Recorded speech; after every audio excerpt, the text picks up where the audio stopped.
Hello everyone, welcome to edu history. এই ক্লাসের topic Harappa সভ্যতার অর্থনীতি, শিল্পকর্ম ও লিপি বিষয়ক আলোচনা। এটি হরপ্পা সভ্যতার ওপর দ্বিতীয় ক্লাস। প্রথম ক্লাসের ভিডিওর লিঙ্ক আই বটনে আছে। আই বটনে ক্লিক করে প্রথম ক্লাসের ভিডিও দেখে নিতে পারো। প্রথম ক্লাসে হরপ্পা সভ্যতার আবিষ্কার, প্রত্নকেন্দ্র, নগর পরিকল্পনা সম্পর্কে বিস্তারিত আলোচনা রয়েছে। হরপ্পা সভ্যতার অর্থনীতির মূল ভিত্তি হলো কৃষি। কৃষি অর্থনীতির ওপর ভিত্তি করেই হরপ্পা সভ্যতার মতো একটি নগরকেন্দ্রিক সভ্যতার বিকাশ ঘটেছিল। হরপ্পা সভ্যতায় যে উদ্বৃত্ত উৎপাদন ভিত্তিক কৃষি অর্থনীতি প্রতিষ্ঠিত ছিল তার স্পষ্ট প্রমাণ পাওয়া যায় হরপ্পা সভ্যতায় প্রাপ্ত শস্যাগারের নিদর্শন থেকে।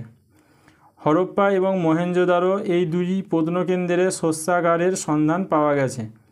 এই শস্যাগারগুলি কেন নির্মাণ করা হয়েছিল সে সম্পর্কে সঠিক ধারণা পাওয়া যায় না, তবে হরপ্পা সভ্যতার ওপর গবেষণা করেছেন যারা, তাদের মধ্যে অলচিন দম্পতি, তারা বলেছেন যে শস্যাগারের শস্য রাজস্ব রূপে সংগ্রহ এবং সংরক্ষণ করে রাখা হতো।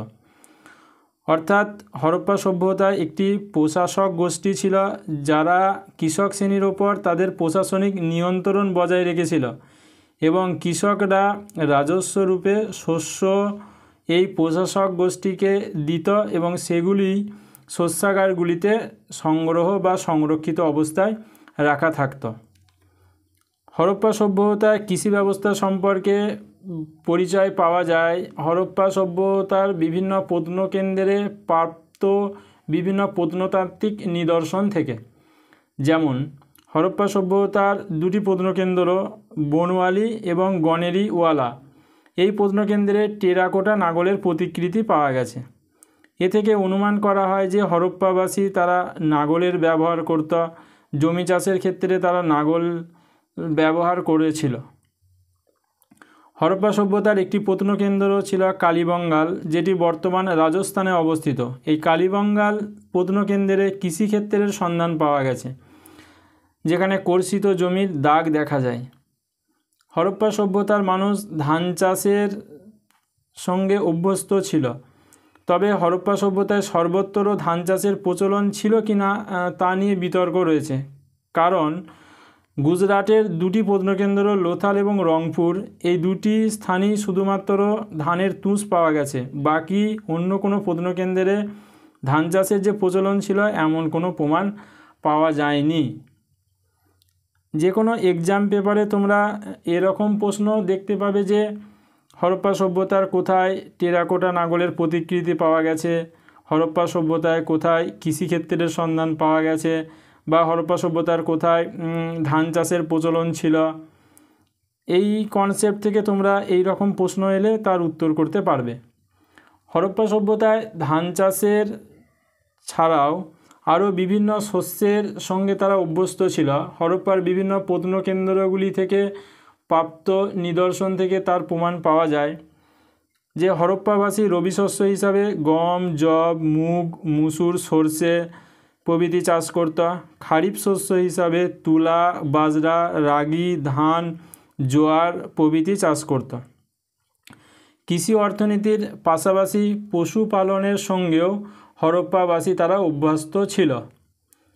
অর্থনীতির ভিত্তি হিসাবে পশু সম্পদ সেই সময়ে প্রচলন ছিল।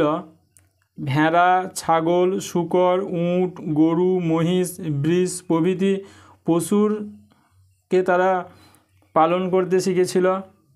তবে হরপ্পাবাসী ঘোড়ার ব্যবহার জানতো না। এই প্রশ্নটা তোমরা এক্সাম পেপারে বারে বারেই পেয়ে থাকবে যে হরপ্পাবাসী কোন প্রাণীর ব্যবহার জানতো না, ঘোড়ার ব্যবহার জানতো না।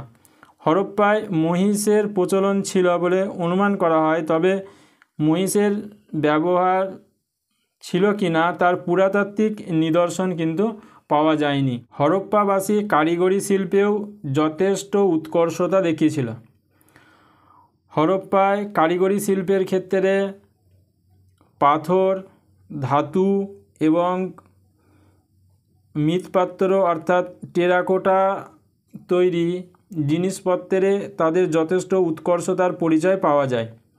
হরপ্পাবাসী পাথর বলতে তারা ফ্লিন্ট পাথর ব্যবহার করত এবং এই ফ্লিন্ট পাথর দিয়ে তারা মেনলি ছুরি বানাতো। শুক্কুর এইরকম নামক একটি প্রত্নকেন্দ্রে এই ফ্লিন্ট পাথরের ছুরি তৈরির কর্মশালা আবিষ্কৃত হয়েছে। হরপ্পা সভ্যতা ধাতু বলতে তারা তামা এবং ব্রোঞ্জ এই দুই ধাতু তারা ব্যবহার করত। লোহার ব্যবহার তখনও পর্যন্ত তারা জানতো না।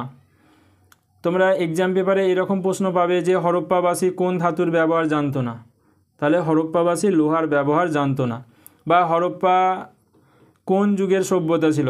তাম্র ব্রোঞ্জ যুগের সভ্যতা, কারণ হরপ্পাবাসী তামা এবং ব্রোঞ্জ এই দুই ধাতুর ব্যবহার জানত।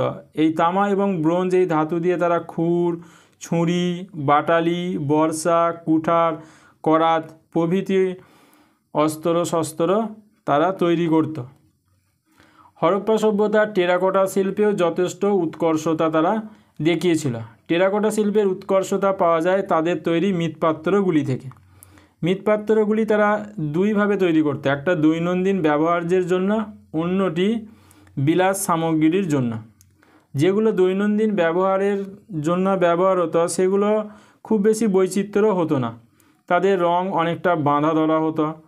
পোড়ানোর সময় যে লালচে রং হতো সেই রঙই রেখে দেওয়া হতো। কিন্তু বিলাস সামগ্রীর জন্য যে মৃৎপাত্রগুলি তৈরি করা হতো সেগুলো লাল পালিশ থাকতো এবং লাল পালিশের ওপরে কালো রঙের নকশা থাকতো। তাই হরপ্পার মৃৎপাত্রগুলো ছিল ব্ল্যাক রেড পলিশ। প্রশ্ন এইরকম পাবে যে হরপ্পা সভ্যতার মৃৎপাত্রগুলো কীরকম ছিল? তখন ব্ল্যাক রেড পলিশ মৃৎপাত্র। হরপ্পাবাসী বস্ত্রশিল্পের ক্ষেত্রেও যথেষ্ট উৎকর্ষতা দেখিয়েছিল। বস্ত্রশিল্পের প্রাচীনতম নজির পাওয়া যায় এই মহেঞ্জোদারো নামক প্রত্নকেন্দ্র থেকে। মহেঞ্জোদারোতে যে পুরুষ মূর্তি পাওয়া গেছে সেই পুরুষ মূর্তিতে শাল জাতীয় উত্তরীয়, সেটি প্রমাণ করে যে হরপ্পাবাসী বস্ত্রশিল্পের ক্ষেত্রে যথেষ্ট উৎকর্ষতা দেখিয়েছিল। হরপ্পা সভ্যতার মানুষ বস্ত্রশিল্পের পাশাপাশি অলঙ্করণ শিল্পে যথেষ্ট তারা উৎকর্ষতা দেখাতে পেরেছিল। সোনা, তামা, হাতির দাঁত, পাথর এর তৈরি বিভিন্ন অলঙ্কার তারা পরত। পাথর হিসাবে লাপিস লাজুলির ব্যবহার হরপ্পা সভ্যতায় ব্যাপকভাবে প্রচলন ছিল। এই লাপিস লাজুলি আফগানিস্তানের একটি প্রত্নকেন্দ্র সট্টুগায়, সেখান থেকে আমদানি করা হতো। হরপ্পা সভ্যতার এই অলঙ্করণগুলি প্রমাণ করে যে তারা শৌখিনতায় অভ্যস্ত ছিল।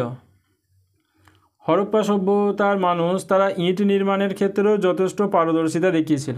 তারা যে ইটগুলি নির্মাণ করত সেগুলোর মাপ ছিল 4:2:1। এক্সাম পেপারে তোমরা কোশ্চেন পাবে যে হরপ্পা সভ্যতার ইটের পরিমাপ কীরকম ছিল, তাহলে 4:2:1। ইটগুলো সাধারণত কাদামাটির হতো অথবা চুল্লিতে পোড়ানো হতো। কাদামাটির যে ইটগুলি হতো সেগুলো সাধারণ বসতি নির্মাণের ক্ষেত্রে এই ধরনের ইট ব্যবহার করা হতো, আর চুল্লিতে পোড়ানো ইট বড় বড় ইমারতগুলি নির্মাণের ক্ষেত্রে ব্যবহার করা হতো। এতক্ষণের আলোচনায় আমরা দেখলাম যে হরপ্পা সভ্যতার কৃষি ব্যবস্থা যথেষ্ট উন্নত ছিল, উদ্বৃত্ত উৎপাদন ভিত্তিক কৃষি অর্থনীতি প্রতিষ্ঠিত ছিল, যে কারণে হরপ্পাবাসী তারা কারিগরি শিল্পেও যথেষ্ট উৎকর্ষতা দেখাতে পেরেছিল।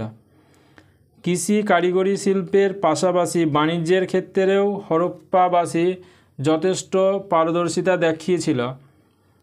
দুই ধরনের বাণিজ্য তারা করত, অভ্যন্তরীণ বাণিজ্য ও বৈদেশিক বাণিজ্য। অভ্যন্তরীণ বাণিজ্য পরিচালিত হতো হরপ্পা সভ্যতার বিভিন্ন প্রত্নকেন্দ্রগুলি, অর্থাৎ যে সময়ে সেগুলি এক একটি নগর হিসাবে প্রসিদ্ধ ছিল এবং প্রতিটা নগরে কিছু কিছু উৎপাদনের জন্য বিখ্যাত ছিল। যেমন আফগানিস্তানের সট্টুগায় লাপিস লাজুলি উৎপাদন এবং রপ্তানির জন্য বিখ্যাত ছিল। রাজস্থানের খেত্রি তামা উৎপাদন ও রপ্তানির জন্য বিখ্যাত ছিল। কর্ণাটকের কোলার খনি সোনা উৎপাদন এবং রপ্তানির জন্য বিখ্যাত ছিল। অন্যদিকে বৈদেশিক বাণিজ্য পরিচালিত হতো মেসোপটেমিয়া, সুমের, তুর্কমেনিস্তান, ইরান, ব্যাবিলন, মিশর প্রভৃতি বৈদেশিক দেশের সঙ্গে। এই বৈদেশিক বাণিজ্যের ক্ষেত্রে দেখা যায় যে তারা তুলো, সুতিবস্ত্র, হাতির দাঁতের তৈরি শৌখিনী দ্রব্য, ময়ূর, নীলকান্তমণি প্রভৃতি রপ্তানি করত। আরব সাগর এবং পারস্য উপসাগরের মধ্য দিয়ে এই বৈদেশিক বাণিজ্য চলত। হরপ্পাবাসী যে মেসোপটেমিয়ার সাথে বাণিজ্য করত তার প্রমাণ পাওয়া যায় মেসোপটেমিয়ায় প্রাপ্ত সিলমোহর থেকে। হরপ্পা সভ্যতার রুদ্রাক্ষ যেটি মেসোপটেমিয়াতেও আবিষ্কৃত হয়েছে। সুমেরের সঙ্গে হরপ্পা সভ্যতার বাণিজ্য চলত। সুমেরের উর, লাগাম, সুসা এই শহরগুলির সঙ্গে হরপ্পাবাসীর বাণিজ্য চালাত। সুমেরে হরপ্পার সিলমোহর আবিষ্কৃত হয়েছে।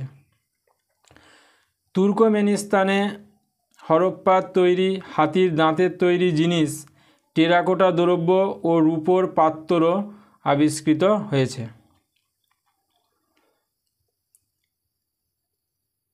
হরপ্পা সভ্যতা মানুষ যে বৈদেশিক বাণিজ্য চলত তারও স্পষ্ট প্রমাণ পাওয়া যায় মেসোপটেমিয়ার বানমুখ লিপি থেকে।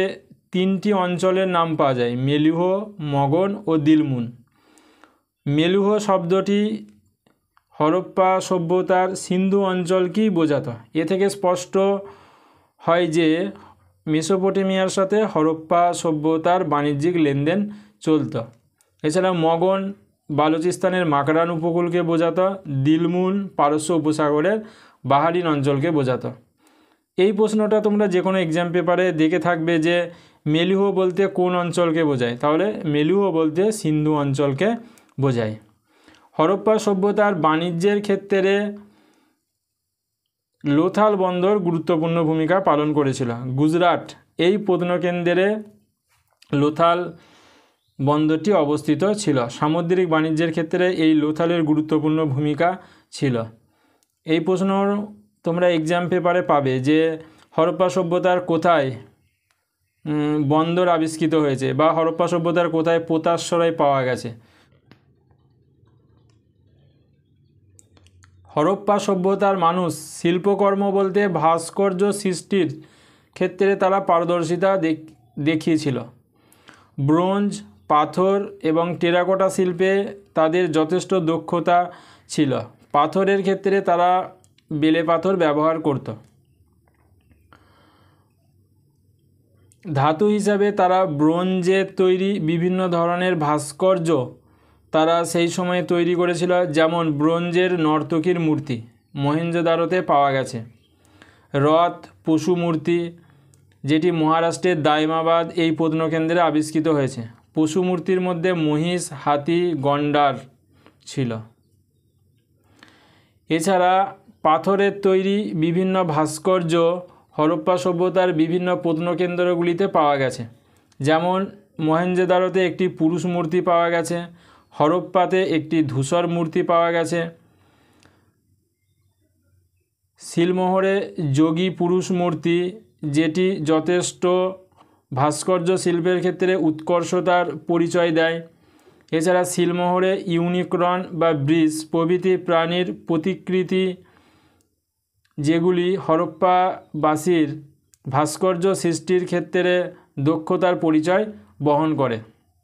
তোমরা এখান থেকে এরকম প্রশ্ন পাবে যে হরপ্পা সভ্যতার কোথায় পুরুষ মূর্তি পাওয়া গেছে, উত্তর হবে মহেঞ্জোদারো। হরপ্পা সভ্যতার কোথায় ধূসর মূর্তি পাওয়া গেছে, হরপ্পা নামক প্রত্নকেন্দ্রে।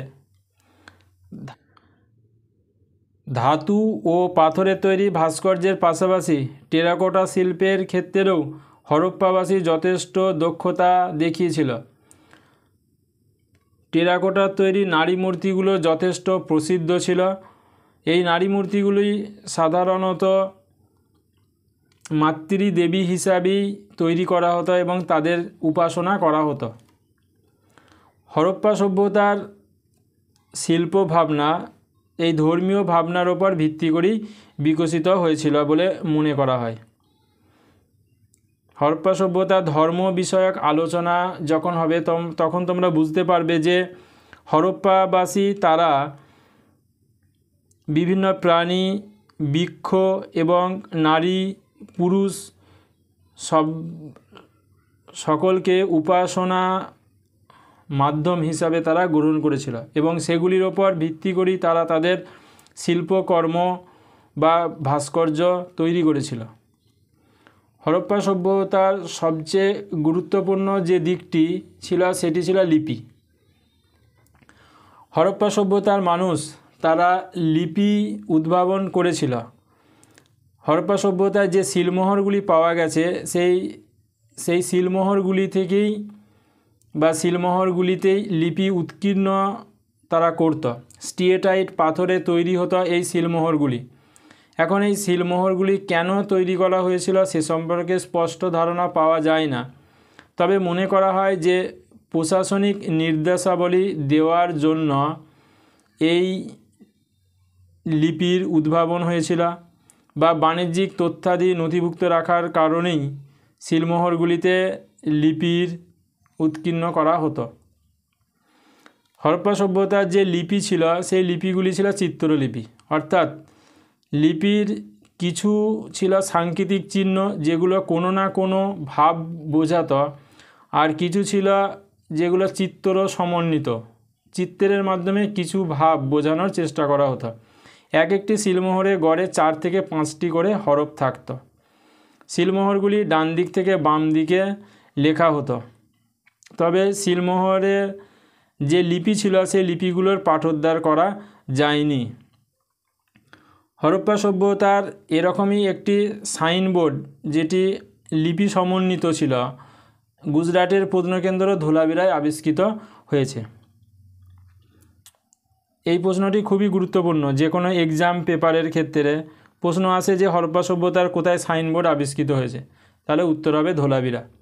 হরপ্পা সভ্যতার এই সিলমোহরগুলি অনেকটা বর্গাকৃতি হতো এবং সিলমোহরগুলিতে বিভিন্ন প্রাণীর ছবি থাকত, যেমন ইউনিকর্ন, বাঘ, হাতি প্রভৃতি।